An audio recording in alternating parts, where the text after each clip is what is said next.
Our Universal Force podcast, season 2, episode 2 with Ann Dorian. How are you feeling today, Ann? Well, under these circumstances, not too bad. Healthy. Okay. Ate well. Okay. Exercise. What circumstances? Hydrated. Since I don't, who knows when people are watching this, they won't know what we're talking about. That's true. So we're feeling kind of good, right? We're feeling kind of good. Yeah. There's lots going on in the world, but we're doing pretty good. Yes. Coronavirus outbreak, global pandemics. That's what's happening outside. Indoors. Indoors are fine. And we're making the most out of it. Mm-hmm. Which brings us to what we're going to talk about today, which is conflict resolution. Yes, conflict resolution as a couple, because this is, once again, a couples podcast, relationship podcast, not just couples, but for relationships. So conflict resolution, which many people are probably dealing with right now as we, New York is stuck in the house for the most part. Yeah, you're stuck together. Exactly. And let's talk about conflict resolution. Yeah. So we never have conflict. Yeah, sure. Everybody does. Everybody do. So what would be, why is conflict resolution important for couples? Well, conflict resolution is important because you just having a life full of harmony is important, and it's also important to be heard.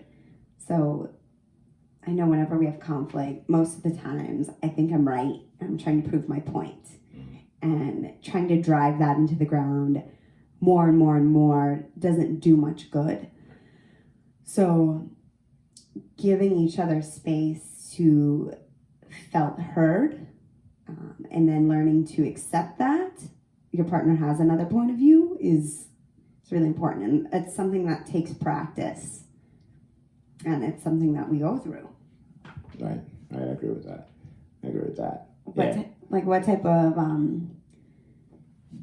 What type of conflicts do you think are some of the hardest to deal with that we've gone through? I don't think any of them are harder than others. I think it's depends on what day, month, week it is, what else is going on. I think if you're like today, and if we use, the modern example of what people are going through today, if you're having issues with your job, you're having other social issues going around, it may be harder to deal with conflict because you have more pressures on yourself or on each other. So I think it depends on what state of mind you're in. Some may feel heavier than they really are just because whatever else is going on. And so I think that conflict resolution is important to always kind of gauge with your partner where you're at, where they're at, take into account if there is an issue going on, what state of mind is everybody in? Even what time of day is it? Are you empathy? Yeah, empathy, and really being realistic about what's going on. If you're both, busy, you came back from a hard day at work. You might just be pissed off. You might be hungry. For no reason.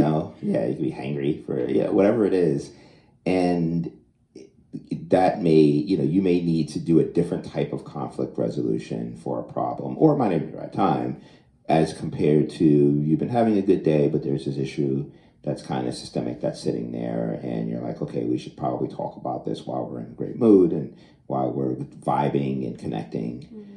It really just depends. So I think I don't think there's anything, obviously there's bigger problems and smaller problems, but when it comes to conflict resolution, I think being in the same state of mind and also knowing what state of mind you're in, that's always, I think, the first thing to always think about, and then go into it. But, the big ones for everyone, the 5 biggest stresses in life are death, birth, marriage, moving, losing a job. Yeah. Those are kind of like the 5 things that stress people the most. Those are also the things that, money, I think, family situations, death, those are always the big ones that leak their way into people's relationships. And that's not getting into like cheating and all the other stuff that that goes in. But, those are the things that affect people the most in relationships. So those are going to always be the heaviest to deal with from a conflict, if to answer your question initially. global pandemic. Yeah, Add that yeah, to the maybe, but maybe not. You And know, we've drawn closer, I think, through this because we're just home Yeah. with each other Right. and we're working. You know, we're working at home. So I don't think that we've drawn further from each. Like we haven't had extra conflicts. Well, I think that's what's interesting about Mhm. conflict. I think it can bring you closer to your partner in dealing with that.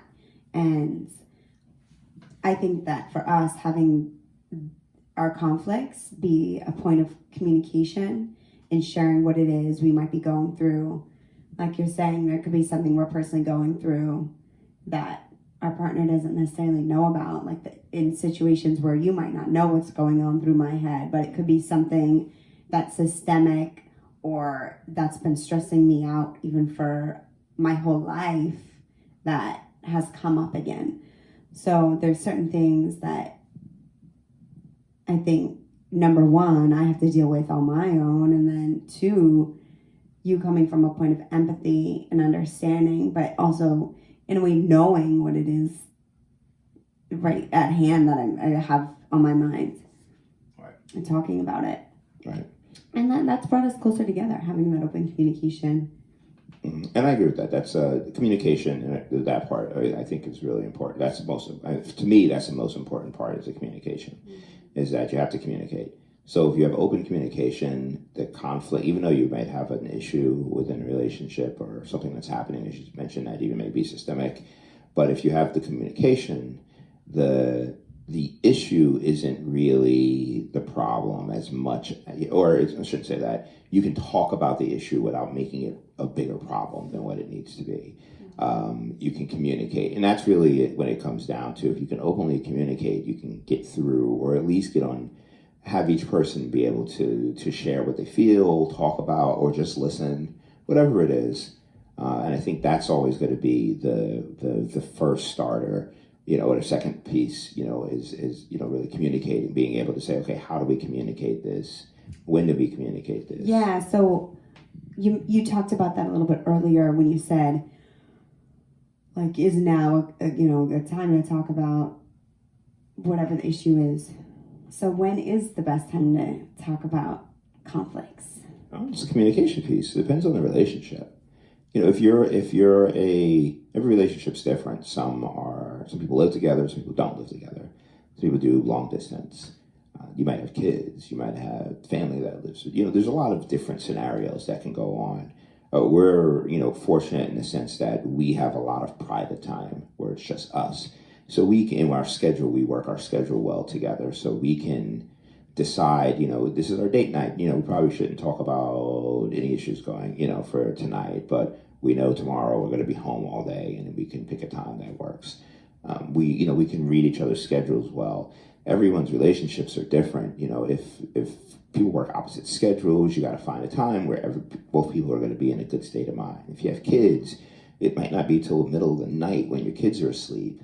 That may be, but then you're both tired. So you got to really just work into your relationship. When is a time when both people are in a good state of mind?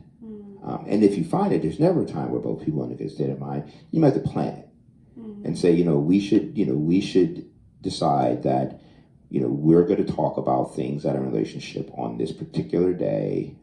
Even though it's not, our schedules are crazy, we need to put forth an effort to do it. And we were talking about that even with not conflicts, but even with like talking about planning for our businesses. We were like, when we're laying in bed, it isn't a great time to do that because it brings up a lot of thoughts and, you want to be chill. Maybe we should plan that out and so that we know this is when we're going to come to that. And that can be the same thing for if you're having an issue, say, maybe, we have this thing, we do need to talk about it, but we want to do it when we're both feeling good. Yeah. Consideration of right.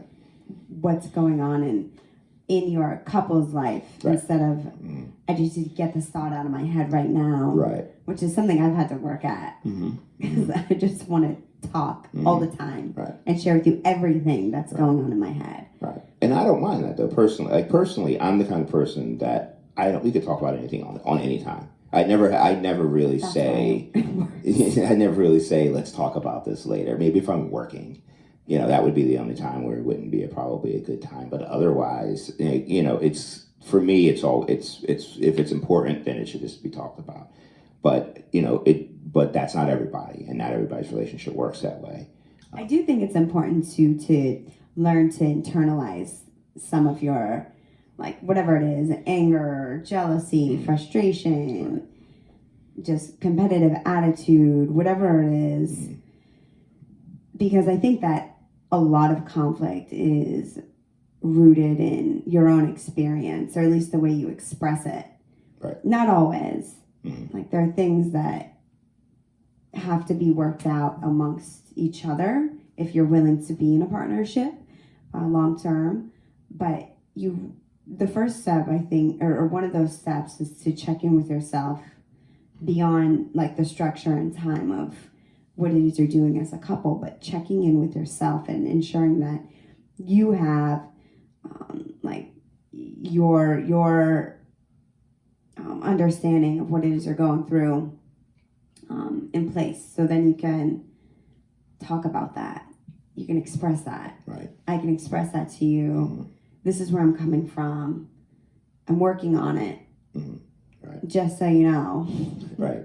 Yeah, and that's a good point. The communication part always starts communicating with yourself and determining where are you with whatever issue it is. And I think that's really a starting point. You have to ask yourself before you can even get into where your partner is or what you want to say. You got to check in with yourself and say, okay, how do I actually feel? What's actually bothering me? If there's something bothering you, or what, or if it's not something that is bothering you, something bothering your partner, or what's actually bothering them, and how can I make sure that I'm being open and agreeable and communicative, for my partner when we do have to talk about this, whatever issue it is. So you start there, and then sometimes you'll work through your own problem yourself, and you go, okay, you know what? I've been thinking about this way, but in reality, within our relationship, it's really this way. Mm-hmm. And so that's something that you really you need to do that. If you can do that beforehand, do that. I think it's a good way to kind of get yourself straight. Yes, yeah. Absolutely. Mm-hmm. It's key. Mm-hmm. What now? Here's a question. It's with issues in a relationship or conflicts in a relationship. At what point do you bring in outside help and not just dealing with it, the two of you? Well, we've been to a relationship therapist before, and multiple, actually. Yeah, a couple. Mm-hmm. And then there have been other times where I've individually been going through tough times, and I've said I need to go to a therapist and haven't, and started feeling better through my own coping mechanisms. So I think that for everybody, that's going to be their own process. I think first acknowledging that there's an issue or a point that you want to, something that you want to work on, and then taking action in working on that. And seeing a professional is really helpful, because they've probably seen other cases similar to your own, but that you're taking some sort of action. And if therapy is not an option, there's many other things you can do: meditation, writing, and then talking with your partner about what's going on in the relationship. And if you're not progressing forward, or you don't feel just fundamentally happier or more at peace, then continuing to seek other options is really key. All right, agree with that.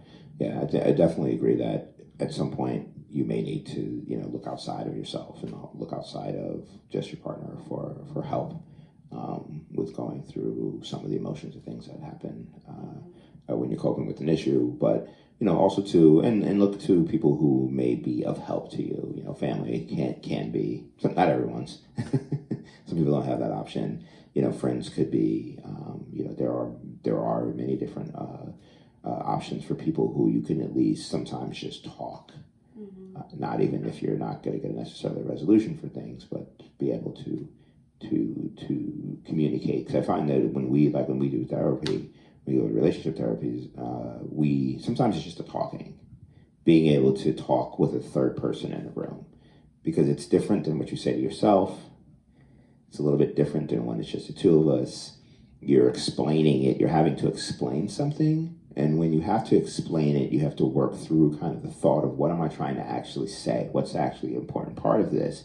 And sometimes just doing that process kind of clears it up in your head, or makes you go, you know what? This is actually, this is what we did, but this is what I was actually thinking, which is different, than what how the conversation actually went, or the action went, or whatever it is. And sometimes that opens up a better understanding for yourself. So absolutely, I think that's if like you said, if you can't work it out with yourself, or work it out with your partner, sometimes just having that extra action in there, and having a neutral party where you're not blaming, pointing, but you're just explaining, or just kind of that's what I'm looking for, not rehashing, but giving a description of something, an issue, and trying to explain it in your own words, and having each other there. We all seen how it looks on TV, where people like go into these big things, and I don't know if that's really how it is. Ours aren't like that. like what TV show? Oh, I don't know. Like every time I see like a couple in therapy on the movies or TV, it's more drama. It's super drama, and like I know that's never how ours are. I don't know how other people's are. No, I think it's pretty like simple. Yeah. You interpret what you're feeling in your well, and it's not that simple for some people. I think it comes more naturally to me because I work with movement, and I think about how it is I'm feeling. I feel the experience in my body, and I'm able to identify that. And then more from a psychological perspective, you try and identify where that could be coming from. And it is helpful to have another person explore and find that with you. But initially, you want to just acknowledge what it is you're feeling, and be able to like cough that up, like you're saying, like vent, talk to other people about that. Right. And from there, like you're saying, then to be able to have a point where that communication is clear, and you're able to express yourself at an appropriate time with somebody. And then from there, I think the resolution just begins. Right. Agreed. Yeah, that's definitely a good point. So anything in closing on conflict resolution, this couple? I think first, check in with yourself and identify what you're feeling. And you're going to have your own point of view and perspective, and just acknowledging that that's coming from your own perspective, and accepting that your partner's perspective is probably going to be different. And if you're willing to have the conversation with them and able, then accept what's going to come back and what they think is going to be coming from their perspective. and then just being in touch with then what you're committed to in your relationship. So if you want to work things out, be open to what it is they have to say, and know that your perspective is valid. But in order to move forward, you have to continue to accept the other person's point of view and perspective. And maybe you create something from there that has you be able to move forward together. Some sort of agreement. All right, that's good. I like it. Yeah, agreed. So that's our perspective. Right, yeah, definitely. From Aaron and Dorian. Right. And continue to get through your conflict. If you're committed to your relationship, keep talking. And that's the key to longevity in your relationship. Very good. So that includes our main topic. Anything else you want to share? I know we know most people are stuck in the house, as we mentioned, in this first week of spring Keep of going. This year. Keep going. And it's a good time to communicate. That's definitely for sure. If you're home with your partner, or talking to your partner via the phone, you don't have as many distractions, I find, when you're kind of having to lay low. So it's a good time to talk, and you can spend a lot more time, with each other, which is always going to help build communication and so forth. So I want to thank you for being with us for episode 2, season 2, our Universal Force podcast. Check us out on all of your social media and so forth. Instagram, our Universal Force, YouTube, Facebook, website, CrownHeightsRadio.com. all of things. And be safe out there. Talk to you soon.